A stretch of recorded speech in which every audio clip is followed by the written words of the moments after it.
students.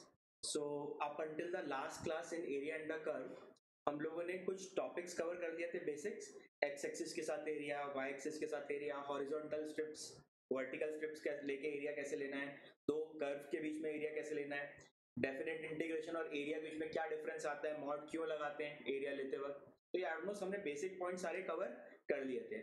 आज की class में हम लोग कुछ स्टैंडर्ड रिजल्ट से स्टार्ट करेंगे जिसमें पैरेललोग्राम्स वाले मॉड की इक्वेशंस पढ़ेंगे और पैराबोला और एलिप्स के एरियाज को कैसे शॉर्टकट के फॉर्म में कई बार यूज कर सकते हैं वो देखेंगे। साथ ही साथ ग्रेटेस्ट इंटीग्रल फ्रैक्शनल पार्ट उस तरह के पैटर्न्स देखेंगे। कर्व की इक्वेशन अगर इक्वालिटीज की जगह इनइक्वालिटीज के फॉर्म में दी हो तब उस तरह के एग्जांपल्स क्या क्या हो सकते हैं वो एनालाइज करेंगे। ऑलराइट, तो आज की क्लास स्टार्ट करते हैं और आई सिंसियरली होप कि आप लोगों ने अब डेफिनेट इंटीग्रल तक ढंग से कर लिया है, क्योंकि आगे आने वाले पार्ट्स में फिर जब उन चीजों की एप्लीकेशन होगी तो आप लोगों को चीजें समझ में आनी चाहिए। Alright students, so let's begin with the class.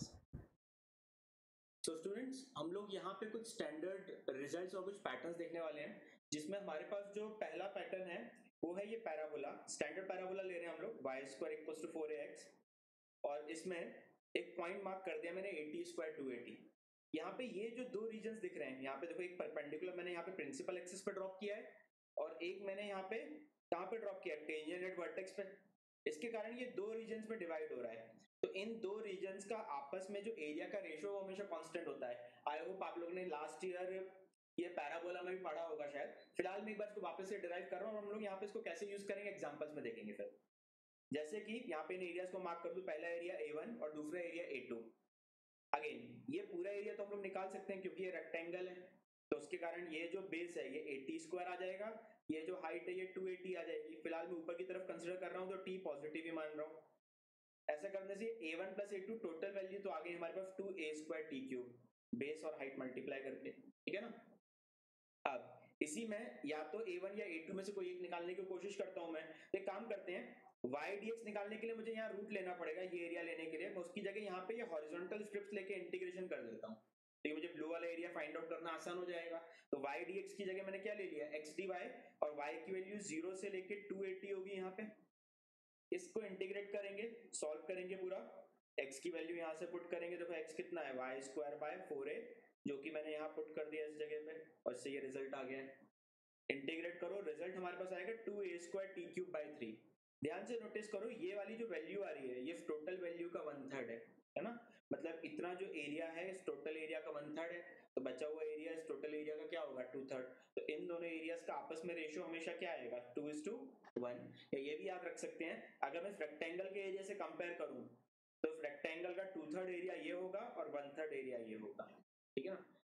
कुछ बार ये चीजें डायरेक्टली यूज हो जाती हैं, ऑब्वियसली हर बार नहीं होती है, ठीक है ना। तो जेई के पर्सपेक्टिव से आप चाहो तो इन चीजों को याद रख भी सकते हो, और नहीं भी रखोगे तो इतना कोई प्रॉब्लमेटिक ये सब पार्ट्स नहीं है। लेकिन एज अ शॉर्टकट हम लोग कुछ रिजल्ट्स अगर याद रख लें तो कुछ नहीं जा रहा है, खासकर पैराबोला, इलिप्स, और एक केस और है जिसमें हम लोग पैरेललोग्राम डिस्कस करेंगे, ठीक है। तो नेक्स्ट केस देखते हैं हम लोग। नेक्स्ट केस में मैंने इलिप्स लिया है standard, x square by a square plus y square by b square equals to 1। इसमें मुझे इस पूरे इलिप्स का एरिया फाइंड आउट करना है। अब क्योंकि मुझे पता है कि इन दोनों एक्सिस के अबाउट ये कर्व सिमेट्रिक है, तो केवल एक क्वाड्रेंट का एरिया निकाल के हमारा काम हो जाएगा। इस क्वाड्रेंट का एरिया फाइंड कर लेते हैं हम लोग। तो x पॉजिटिव और y पॉजिटिव के लिए ये जो फर्स्ट क्वाड्रेंट का मैंने पोजीशन बनाया है, इसका एरिया फाइंड करने के लिए पहले y को as a function of x लिख लो, और क्योंकि इस पार्ट में y पॉजिटिव है तो रूट केवल पॉजिटिव वाला लेंगे इधर सॉल्व करते वक्त, तो ये कन्वर्ट होके y की वैल्यू ये आ जाएगी x square by a square, इधर ले जाओ, b स्क्वायर मल्टीप्लाई कर दो और रीअरेंज कर दो। अब ये हो गया इस पूरे पार्ट की इक्वेशन, जिसमें से मैं केवल इंटीग्रेशन कहां से कहां तक ले रहा हूं, ये वर्टिकल स्ट्रिप्स लेके 0 से लेके a तक। तो जब ये वाला इंटीग्रल लूंगा b by under root a square minus x square, indefinite integral में इसका इंटीग्रल आई होप आप लोगों को याद होगा, मैं यहाँ पे एज अ डायरेक्ट रिजल्ट लिख रहा हूँ।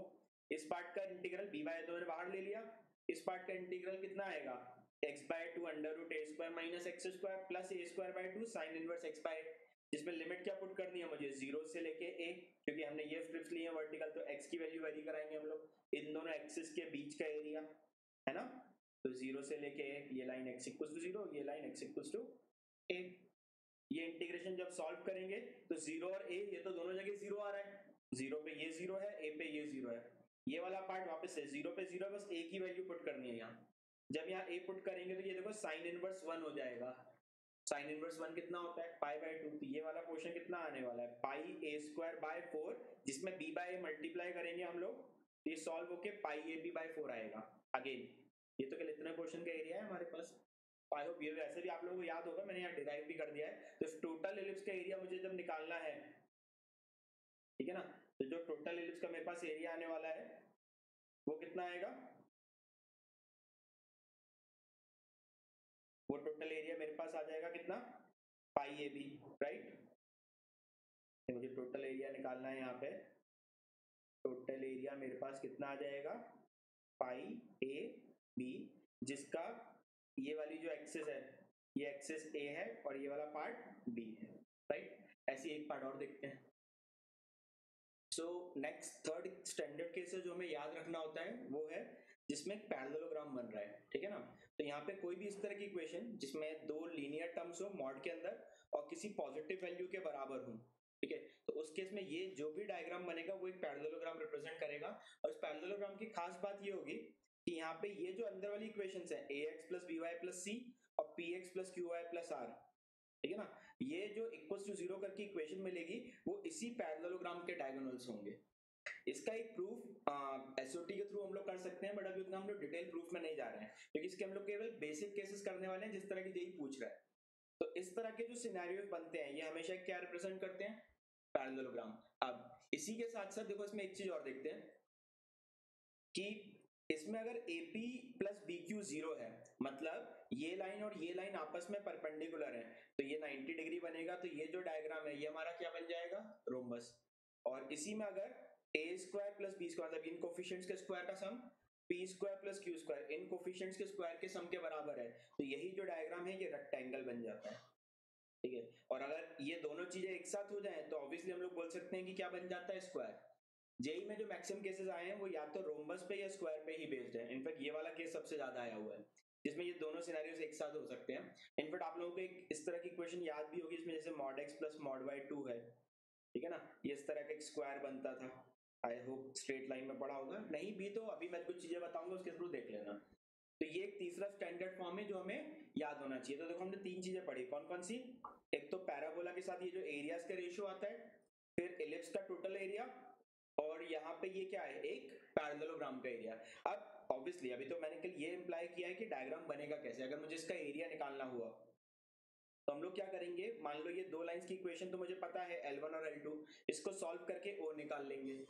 ये पॉइंट निकल गया। अब बात है कि पॉइंट ए या पॉइंट बी, अब देखो क्योंकि ये पैरेललोग्राम है तो कोई भी एक एरिया अगर मैं निकाल दूं तो उसका 4 टाइम्स करके टोटल का एरिया आ जाएगा। तो अगर मुझे कोई एक पर्टिकुलर एरिया निकालना है तो मैं काम कर सकता हूँ, O तो निकल गया, इन दोनों लाइन का इंटरसेक्शन, ए और बी अगर मैं और फाइंड कर दूं तो मेरा काम हो जाएगा। पॉइंट ए और पॉइंट सी इस लाइन पे लाई कर रहे हैं, मतलब पॉइंट ए और पॉइंट सी पे ax plus B Y plus C 0 होगा। दोनों लाइन के जो कोऑर्डिनेट्स हैं दोनों पॉइंट्स के वो इस लाइन को क्या करेंगे, सेटिस्फाई। लेकिन क्योंकि ये सी पॉइंट और ये ए पॉइंट इस इक्वेशन को भी क्या कर रहे हैं, सेटिस्फाई, और मुझे पता है कि इन दोनों पॉइंट्स के लिए ये वाला पार्ट मतलब इतना पार्ट 0 है, मतलब इन दोनों पॉइंट्स के लिए क्योंकि इस इक्वेशन को सेटिस्फाई करने मतलब ये जो मॉड वाला पार्ट है ये k होगा। अब क्योंकि ये वाला पार्ट इन दोनों पॉइंट्स के लिए 0 के बराबर है और ये वाला पार्ट k है, तो मॉड हटा के हमें क्या मिल जाएगा, प्लस माइनस। तो वही चीज मैंने यहाँ पे लिखी है कि पॉइंट ए और पॉइंट सी के लिए जो पॉइंट ए और पॉइंट सी के कोऑर्डिनेट्स है एक तो ये सेटिस्फाई करेंगे और ये वाला पार्ट प्लस माइनस सेटिस्फाई करेंगे। एक बार प्लस वाला पार्ट लेके इन दोनों लाइंस को सॉल्व करो तो ए और सी में से कोई एक पॉइंट आ जाएगा, और एक बार माइनस के वाला केस लेके सॉल्व करो, इन दोनों को आपस में सॉल्व किया तो उससे जो पॉइंट है हमारा कौन सा आ जाएगा, ए या सी में से कोई दूसरा पॉइंट आ जाएगा। तो मुझे इन दोनों पॉइंट्स, अब मुझे ये नहीं पता कि ओरिएंटेशन क्या है, मुझे उससे मतलब भी नहीं है, मुझे तो कोई एक पॉइंट निकल जाए मेरा काम हो जाएगा, क्योंकि मैं ओ ए बी का एरिया निकालूं या ओ बी सी का एरिया निकालूं या ओ सी डी का निकालूं या ओ डी ए का निकालूं, मुझे तो एक ही एरिया फाइंड करना है। तो हम लोग आइडेंटिफाई करने भी नहीं बैठेंगे कौन सा पॉइंट किस तरफ है। सिमिलर पार्ट बी और डी के लिए कर सकते हैं। बी और डी पॉइंट्स ऐसे हैं जहां पे p x plus Q Y plus r 0 है, और क्योंकि ये 0 है मतलब ये वाला पार्ट या तो प्लस के होगा या माइनस के होगा। फिर से दो केस बना लेते हैं, यही सिनेरियोस बन जाएंगे और इनको आपस में सॉल्व करके हमारे पास सी और डी, बी और डी के क्या आ जाएंगे, कोऑर्डिनेट्स। तो एक सिनेरियो से या तो प्लस ले लो या माइनस ले लो, केवल एक ही सॉल्व करना। उससे ए या सी में से कोई एक पॉइंट आ जाएगा। और यहाँ भी प्लस या माइनस, सॉरी यहाँ पे ये जो पार्ट है, ठीक है ना, यहाँ पे ये जो पार्ट है ये तुम्हारा क्या होगा, के होगा, ठीक है ना, प्लस माइनस के।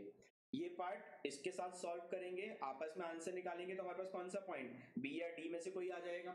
और जैसे ही इन दोनों पार्ट्स को हम लोग सॉल्व करते हैं, कोई भी एक कोऑर्डिनेट निकाल लेते हैं, या तो बी और डी में से कोई एक, और ए और सी में से कोई एक, तो मैं उस ट्राइंगल का एरिया फाइंड कर सकता हूँ, क्योंकि मुझे तीनों पॉइंट्स पता है। बाद में आप लोग वेक्टर पढ़ेंगे तो इस एरिया को इस तरह से भी निकाल सकते हो, जैसे कि एक पैरेललोग्राम का ये क्वाड्रिलेटरल का एरिया होता है, उसका हम लोग एरिया इस तरह से निकाल सकते हैं, ये वाला वेक्टर क्रॉस ये वाला वेक्टर, और इन दोनों के क्रॉस के मैग्नीट्यूड का हाफ, ठीक है ना। थोड़ा बहुत तो ऑब्वियसली आप लोगों को पता होगा, नहीं भी है तो वेक्टर के बाद पता लग जाएगा। या फिर ओ निकल गया है, ए निकल गया, बी निकल गया, कोई भी दो पॉइंट्स या ओ के अलावा कोई भी दो पॉइंट्स आ गए हैं, उसके कारण एक ट्राइंगल का एरिया तो हमें निकालना आता ही है स्ट्रेट लाइन से, वो एरिया निकाल के उसका क्या कर दो, 4 टाइम्स। तो इफेक्टिवली जो भी रिक्वायर्ड एरिया होगा वो किसी भी एक पर्टिकुलर ट्राइंगल के एरिया का क्या होगा, 4 टाइम्स। इसको समझने के लिए, क्योंकि इसमें ऑलमोस्ट हम लोग थ्योरी में डील किया है, रिजल्ट नहीं निकाला है, तो उसको एग्जांपल के थ्रू समझते हैं, ज्यादा इजी पड़ेगा, क्योंकि इस तरह से ये सारी चीजें पढ़ने में थोड़ा सा कॉम्प्लिकेटेड हो जाती है। यहाँ पे मैं क्या कर रहा हूँ, दो मॉड के फॉर्म में इक्वल्स टू 3 दे रखा है, इसमें पहले तो मैं ये लाइंस बना लेता हूँ, ठीक है ना। और मैंने क्या बोला था कि इनके जो डायगोनल्स होंगे, ये दोनों दोनों लाइंस है, ये दोनों डायगोनल्स ये अंदर वाली इक्वेशन से रिप्रेजेंट कर सकते हैं। मतलब एक लाइन लिख सकता हूँ 2x प्लस वाई माइनस 3 0, और जो दूसरा डायगोनल उसको लिख सकता हूँ x प्लस वाई माइनस 2 0। और इनको आपस में सॉल्व करके देखना, ओ पॉइंट तो बड़ा इजीली 1,1 यहीं पे आ चुका है। हमेशा इस तरह की जो भी इक्वेशन है उसमें ये जो मॉड वाले पार्ट हैं उसके अंदर वाली इक्वेशंस हमेशा किसकी इक्वेशन रिप्रेजेंट करते हैं, डायगोनल्स की। तो ये इंपॉर्टेंट पॉइंट है जो आपको याद रखना होगा अगर इसको जल्दी बनाना है। नेक्स्ट पार्ट, पॉइंट ए और पॉइंट सी के लिए मुझे पता है पॉइंट ए और पॉइंट सी इस पे लाई कर रहा है, मतलब x प्लस वाई माइनस 2 0 होगा, ए के लिए भी और सी के लिए भी। फिलहाल मैं सी पॉइंट के लिए लिख रहा हूँ, और क्योंकि सी पॉइंट इस कर्व के ऊपर भी है, इसका मतलब ये वाला पार्ट अगर 0 है तो ये जो बचा हुआ पार्ट है ये किसके बराबर है, 3 के। मतलब 2x प्लस वाई माइनस 3 या तो प्लस 3 होगा या माइनस 3। तो अब माइनस 3 वाले केस के बाद ये इक्वल्स टू 0 आएगा, प्लस 3 वाले केस के बाद ये इक्वल्स टू 6 आएगा। इन दोनों को सॉल्व करो तो ए और सी में से कोई एक पॉइंट निकलेगा, और इन दोनों को आपस में सॉल्व करो तो ए या सी में से कोई और पॉइंट निकलेगा। आई होप इतना तो आप लोग खुद से सॉल्व कर पाएंगे, ताकि ए या सी में से कोई एक कोऑर्डिनेट निकल जाए। फिलहाल मैंने यहाँ पे दोनों ही कोऑर्डिनेट्स निकाल दिए।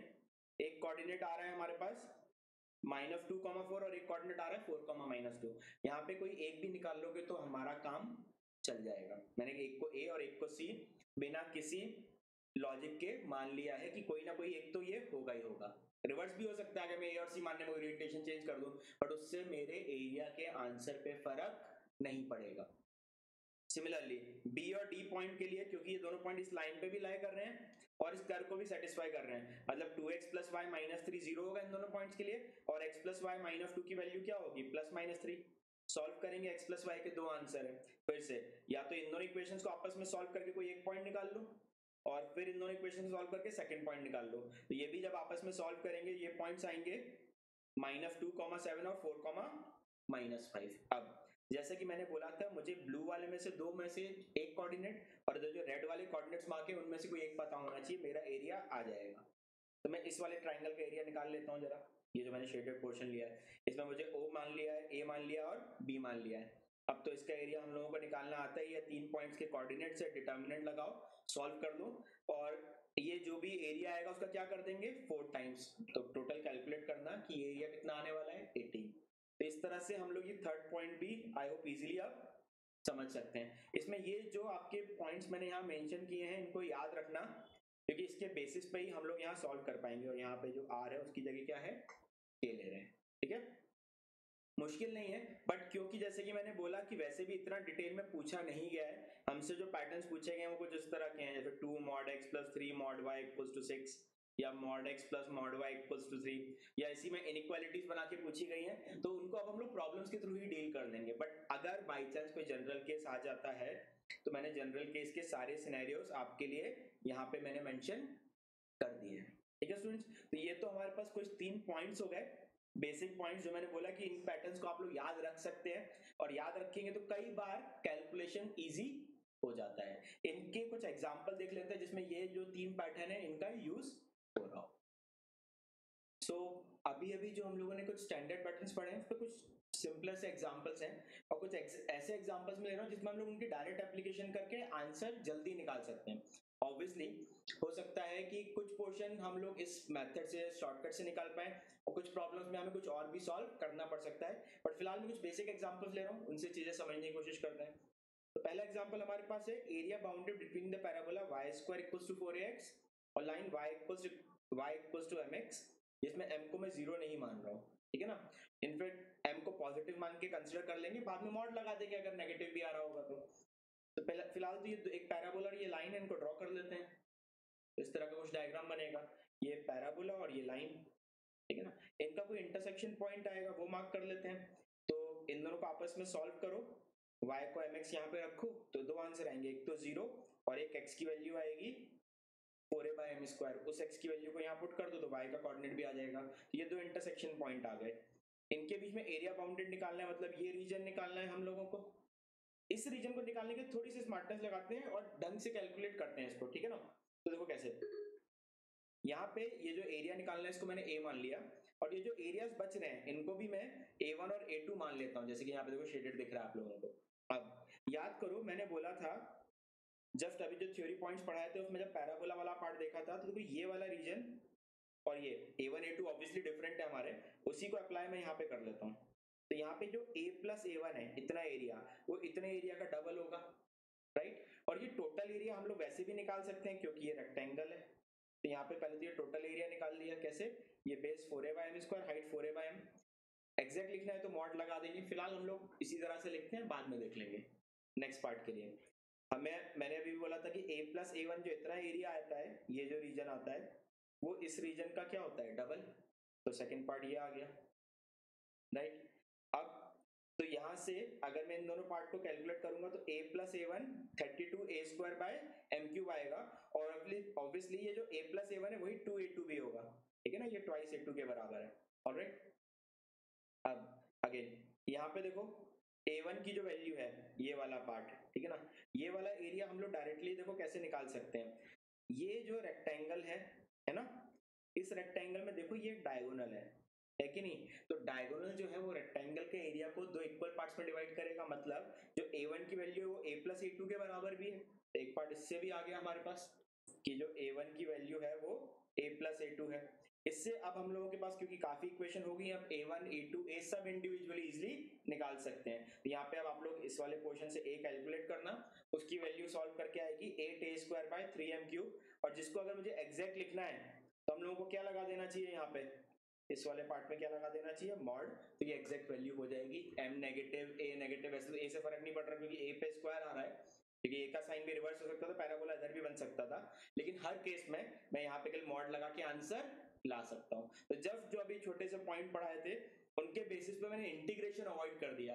ऑब्वियसली हर प्रॉब्लम में पूरा इंटीग्रेशन हम लोग कभी अवॉइड नहीं कर पाते, कई बार हो जाता है कई बार नहीं होता। एडवांस के पर्सपेक्टिव से अगर सोचे तो हो सकता है कुछ पार्ट हम लोग इस तरह से कैलकुलेट करके निकाल लें और बहुत जल्दी अगर निकाल पाए तो ही इसको यूज करें, वरना तो इंटीग्रेशन वाला जो हम लोग मेथड करते आ रहे हैं उसी से सॉल्व करें। ऐसी 2-3 एग्जांपल और है जिसमें यही एप्लीकेशन अलग अलग तरीके से अप्लाई करके आपको कुछ क्वेश्चन कराता हूँ।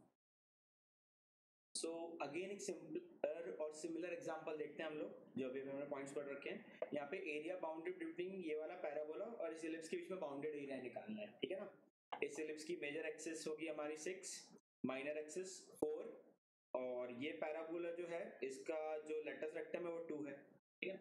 एक बार इसको ड्रॉ करते हैं, ये दोनों पार्ट्स देखो कुछ इस तरह से बनेगा। और ये मैं मार्किंग क्यों कर पाया उसका रीजन देखना, ये इसके कारण ये दोनों पॉइंट्स आएंगे, ये वाला 3,0, ये -3,0, ये 0,2, ये 0 -2, राइट। इस पैराबोला को देखो इसका वर्टेक्स क्या होगा, इसका वर्टेक्स होगा -2,0 क्योंकि ये -3,0 तो इसके आगे ही आएगा।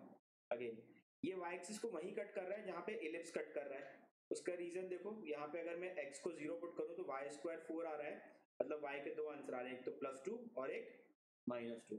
तो ये एक तो ये इंटरसेक्शन बड़ा यूनिक हो गया क्योंकि ये सिमेट्री लाइंस बन रही है यहाँ पे, इसके अबाउट हमें देखना है।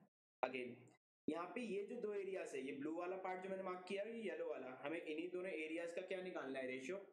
इन एरियाज को A1 और A2 मान लेते हैं। ये जो ब्लू कलर से लिखा है ब्लू वाला एरिया, ये जो येलो कलर से मार्क किया वो येलो वाला एरिया, ठीक है ना। इनका सम क्या होगा, पूरे एलिप्स का एरिया। एलिप्स का एरिया क्या होता है, पाई ए बी। ए इसका 3 है, बी इसका 2 है, एरिया आ गया पाई ए बी से कितना 6 पाई। अब ये देखो, इस पैराबोला का अगर मैं टेंजेंट कंसिडर करूं, ठीक है ना, तो ये जो इतना एरिया आ रहा है वो इसके कारण यहाँ पे बनने वाले रेक्टेंगल के एरिया का 2/3 होगा, है ना। कैसे देख सकते हैं, तो वापस से देखो प्रॉपर्टीज पे चलते हैं जो हमने पहले पढ़ी थी। यहाँ पे ये वाला जो रिजल्ट हम लोगों ने पढ़ा था पैराबोला के लिए, अगर मैं इसको एक्सटेंड कर दूं नीचे तक, ठीक है ना, ये वाला एरिया भी ले लूं, तो ये ग्रीन एरिया के बराबर होगा, और इसको ज्वाइन करूं तो ये ब्लू एरिया के बराबर होगा। तो जैसे ये वाला रीजन इफ टोटल का 2/3 होता है, उसी तरह से अगर मैं यहाँ तक ये टोटल रीजन भी ले लूं, तो ये टोटल रेक्टेंगल वाले रीजन का 2/3 होगा। तो इसको ऐसा लॉजिक यहाँ पे यूज कर लेते हैं हम लोग, ठीक है। तो यहाँ देखो, तो इस वाले पार्ट को अगर मैं ड्रॉ करूं, ये वाला मार्क करके ध्यान से देखना, ये मैंने एक रेक्टेंगल बनाया है यहाँ पे, मुझे क्योंकि ये वर्टेक्स पता है -2, तो ये वाली लेंथ पता है, तो ये 2 आ जाएगा। फिर ये भी हमें 2 और 2 कितना पता है, 4 हो जाएगा, तो ये 4 और ये 2, तो इस पूरे रेक्टेंगल का एरिया हमारे पास कितना है 8। इस 8 एरिया का हम लोग क्या लेंगे 2/3। तो हमारे पास ये जो रेड रीजन है और ये जो येलो रीजन है, इसका ये कॉमन रीजन जो दिख रहा है वो आ जाएगा।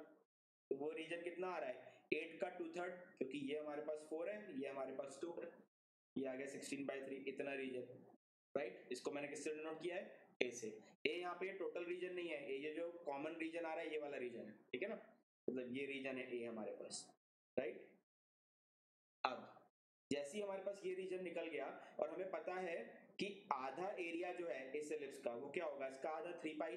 3 पाई में से 16/3 अगर मैं हटा दूं, मतलब ये रीजन, ये ब्लू वाला रीजन आ जाएगा, और इसी हाफ एरिया में, इधर वाले हाफ एरिया में ये 16/3 वाला एरिया अगर मैं ऐड कर दूं, तो मेरे पास दूसरा रीजन आ जाएगा A2 वाला। तो आई होप अब तो A1 और A2 आप लोग इजीली निकाल ही लोगे। एक रीजन आ गया 3 पाई प्लस 16/3 और एक में 3 पाई प्लस 16/3। हमें इसका रेशियो फाइंड करना है, या तो A2/A1 या A1/A2, कुछ भी लिख देते हैं। सिंप्लीफाई करो, ये आंसर आएगा 9 pi plus 16 upon 9 pi minus 16। तो देखो किस तरह से हमने स्मार्टली जो हमें पैटर्न्स याद थे उनको यहाँ पे यूज कर लिया है। ऑब्वियसली जैसे मैं बार बार बोल रहा हूँ, हर बार नहीं लगेगा, बट जब भी लगा सकते हैं वहां लगा लेना चाहिए। हो सकता है पूरा प्रॉब्लम नहीं, पर उसका कुछ पोर्शन इजीली हमसे सॉल्व हो जाए। अगेन इस नेक्स्ट एग्जांपल में यहाँ पे ये इक्वेशन तो एक एलिप्स दे रखी है, और अगर इस इक्वेशन को हम लोग ध्यान से देखेंगे तो ये एक रोम्बस बनेगा, राइट। रीजन बीइंग ये एक स्ट्रेट लाइन, ये एक स्ट्रेट लाइन, मतलब एक लाइन तो x इक्वल्स टू 0 और एक लाइन y इक्वल्स टू 0 आपस में कैसी है, परपेंडिकुलर है। और मैंने बोला था कि परपेंडिकुलर लाइन से, क्योंकि 2 को तो अंदर ले जा सकते हैं, 3 को भी अंदर ले जा सकते हैं, तो जब भी परपेंडिकुलर लाइन से तो क्या बन सकता है, रोम्बस। बात है ये पॉइंट्स निकालने की, तो एक बार x को 0 करके y की वैल्यूज आ जाएंगी, y को 0 करके x की वैल्यूज, तो ये 4 वर्टिसेस मिल जाएंगे इस रोम्बस के, राइट। एलिप्स तो इजीली हम लोग ड्रॉ कर ही सकते हैं। तो पहले तो इस वाले पार्ट का हम लोग एक डायग्राम बना लेते हैं, राइट। देखते हैं डायग्राम कैसा बनेगा। तो एलिप्स के लिए मेजर एक्सिस कितनी 6 और माइनर एक्सिस कितनी 4, राइट। तो ये वाला पार्ट बन गया हमारा एलिप्स। अब इस वाले पार्ट को देखो ड्रॉ करेंगे, तो y को 0 करके x की वैल्यू +-3 आ रही है, और x को 0 करके y की वैल्यू +-2, मतलब यही वर्टिसेस आ रही हैं जो एलिप्स वाले पॉइंट्स है, चार, है ना। तो ये बनेगा एक तरह से, ये अगला पार्ट आ गया हमारे पास। अब हमें इन दोनों कर्व के बीच का बाउंड्री रीजन निकालना है। तो यहाँ देखो ये वाला कर्व और इस कर्व के बीच का बाउंड्री रीजन एक ही है, दूसरा ये, तीसरा ये और चौथा ये हो जाएगा। मतलब ये जो 4 रीजन में आपको मार्क करके दिखा रहा हूँ। अब अगर मैं कोई भी एक रीजन निकालूं उसको 4 टाइम्स करके निकाल सकता हूँ, या फिर इस टोटल एलिप्स का अगर मैं एरिया निकालूं, है ना, उसमें से इस रोम्बस का एरिया में क्या कर दूं माइनस, तो भी आ जाएगा। रोम्बस का एरिया हाफ d1 d2 से निकाल सकते हैं। तो देखो इस शेडेड एरिया, ये जो 4 रीजन है, इसका सम कितना आने वाला है, area of ellipse minus area of rhombus. Area of ellipse हमारे पास कितना है 6 पाई, और एरिया ऑफ रोम्बस क्या होगा हाफ, d1 कितना 6 और d2 कितना 4। तो ये वाला पार्ट आ गया, इजीली सॉल्व हो गया, है ना। ये आंसर हमारे पास कितना आ जाएगा 6 पाई माइनस 12। तो ये जो करस्पॉन्डिंग हमें रीजन चाहिए था वो हमारा निकल गया है। ऐसी बस एक एग्जांपल और देखते हैं हम लोग, जिसमें हम लोग यही डायरेक्ट एप्लीकेशन कर रहे होंगे। उस वाले पार्ट को आप चाहें तो एज अ डायरेक्ट रिजल्ट भी याद रख सकते हैं, क्योंकि उसका एक सिमिलर पैटर्न, एक एरिया वाला पैटर्न ऑलरेडी पैराबोला में क्वेश्चन बना के पूछा जा चुका है। ठीक है स्टूडेंट्स, तो आई होप ये क्लियर हो गया होगा। एक नेक्स्ट एग्जांपल और देखते हैं। इस नेक्स्ट एग्जांपल में हमारे पास दो पैराबोलास हैं, y square equals to 4ax और x square equals to 4ay। इन दोनों के कारण आपस में हमें बाउंडेड एरिया फाइंड आउट करना है, ठीक है ना। पहले तो दोनों ही स्टैंडर्ड पैराबोलास हैं, इजीली ड्रॉ हो जाएंगे, तो ड्रॉ कर लेते हैं। तो ये हमारा y square equals to 4ax और ये x square equals to 4by। फिलहाल मैंने a और b पॉजिटिव माना है, नेगेटिव होंगे तो जैसे कि मैंने बोला था बाद में हम लोग एरिया की जो रिजल्ट आएगा उसमें मॉड लगा देंगे। फिलहाल मैं पॉजिटिव मान के सॉल्व कर रहा हूँ, ठीक है ना। तो इनका बाउंडेड एरिया ये आ गया हमारे पास, जो मैंने यहाँ ए से मार्क किया है। अगेन इन दोनों कर्व को अगर मैं आपस में सॉल्व करूँ, ठीक है ना, तो यहाँ पे वाई स्क्वायर बाय 4a हो जाएगा x, जिसको मैं इस इक्वेशन में पुट कर देता हूँ। इस वाली इक्वेशन में जैसे ही पुट करोगे ये वाले रिजल्ट आएगा। तो देखो एक तो y कॉमन आ रहा है, तो एक रिजल्ट तो y0 मतलब x0 आ जाएगा, तो एक पॉइंट हमारा यही आ गया ओरिजिन। सेकंड पॉइंट सॉल्व करेंगे तो y क्यूब आएगा 64a square b, y cube आएगा 64a स्क्वायर b, तो उसका क्यूब रूट लेंगे तो y की वैल्यू आएगा 4a स्क्वायर b का क्यूब रूट, जिसको मैं यहाँ पे किसी भी एक इक्वेशन में पुट कर दो, या तो इसमें या इसमें, तो x की वैल्यू आ जाएगी। ये सेकंड पॉइंट आ गया। इन दोनों पॉइंट को लेके एक तो ओरिजिन और एक दूसरा पॉइंट हमारे पास कौन सा है, 4a स्क्वायर b का क्यूब रूट, और y कोऑर्डिनेट कितना 4ab square cube root, right. तो ये वाला पॉइंट का कोऑर्डिनेट आ गया। अब हमें ये एरिया फाइंड करना है, तो देखो हम दो तरीके से कर सकते हैं कि इन दोनों कर्व का यहाँ वाले पार्ट का मैं ले लूं y को रूट लेके 2√ax, और नीचे वाला कर्व तो डायरेक्ट ही निकल जाएगा, y की value x square by 4b, दोनों को माइनस करूं और इस वैल्यू के बीच में इंटीग्रेट कर दूं। मैं इसकी जगह एक ऑल्टरनेटिव आपको बता रहा हूं, जिसमें इंटीग्रेशन ना करके हम लोग डायरेक्टली जो प्रॉपर्टीज पढ़ी थी उनको यूज करते हैं। तो उसके लिए देखो मैं यहाँ पे एक एरिया a1 और एक दूसरा एरिया a2 मार्क कर लेता हूँ। अगेन याद करो केवल इस पैराबोला को देख के, बाकी मत देखना भाई ना। इस पैराबोला को देखेंगे तो ये जो रीजन आ रहा है हमारे पास इतना एरिया, वो इतने रीजन का डबल होगा, हमने पढ़ रखा है। मतलब a plus a1 if twice of a2, लिख सकते हैं कि a plus a1 if twice of a2। But same logic तो हम इस पैराबोला में भी तो लगा सकते हैं कि यहाँ पे भी इसके वर्टेक्स पे टेंजेंट है और ये दो एरियाज में डिवाइड हो रहा है, तो a2 plus a a1 के बराबर होगा, a2 plus a a1 का डबल होगा। तो दो रिजल्ट आ गए, यहाँ से देखेंगे तो a1 plus a equals to twice a2, और दूसरी साइड से देखेंगे तो a2 plus a equals to twice a1, जिसको अगर हम लोग आपस में सॉल्व करेंगे तो चेक करना a a1 और a2 तीनों बराबर आने वाले हैं, राइट। तो ये रिजल्ट आ गया। अब ये टोटल एरिया तो हम लोग इजीली निकाल सकते हैं, क्यों, क्योंकि ये तो x coordinate into y coordinate होने वाला है इन दोनों का प्रोडक्ट। तो इन दोनों का अगर हम लोग मल्टीप्लाई करते हैं, देखो क्या मिलेगा, 4 इंटू 4 16, और ये मल्टीप्लाई करके a cube b cube cube root के अंदर, तो ये a भी बन जाएगा। और अभी अभी जैसे कि मैंने बोला कि a प्लस a1 a2 का डबल है इस पैराबोला के हिसाब से अगर देखें तो, और इस पैराबोला के अकॉर्डिंग देखें तो a2 प्लस a a1 का डबल है। उससे हमारे पास रिजल्ट सॉल्व करके चेक करना a a1 और a2 बराबर आएंगे, तो मुझे जो एरिया a फाइंड करना है वो 16ab का 1/3 हो जाएगा, ठीक है ना। तो दो रिजल्ट मैंने जो अभी बोले मैं उनको भी मेंशन कर देता हूं कि a प्लस a1 ये आ रहा है ट्वाइस a2, और a प्लस a2 ये आ रहा है ट्वाइस a1, जिससे हमारा ये वाला पार्ट आ जाएगा, राइट। तो आई होप ये वाला पार्ट भी क्लियर हो गया होगा। तो बहुत मुश्किल प्रॉब्लम नहीं है, सीधे सीधे जिसमें जो मैंने आपको 3 पॉइंट्स बताए थे उनको अलग अलग तरीके से मिक्स करके मैंने यूज यहाँ पे कर लिया है। ऑलराइट स्टूडेंट, तो आई होप ये वाला पार्ट जो स्टैंडर्ड मैंने आपको बोला कि पैटर्न्स याद रख सकते हैं, हो सकता है पूरा यूज ना हो पाए तो पार्शियली भी यूज हो पाए, और उससे जल्दी सॉल्व हो रहा हो तो याद ट्राई करना कि याद रहे, और कोशिश करना कि एग्जाम में अप्लाई कर सको। ऑलराइट, तो अब एक नेक्स्ट टॉपिक पढ़ते हैं।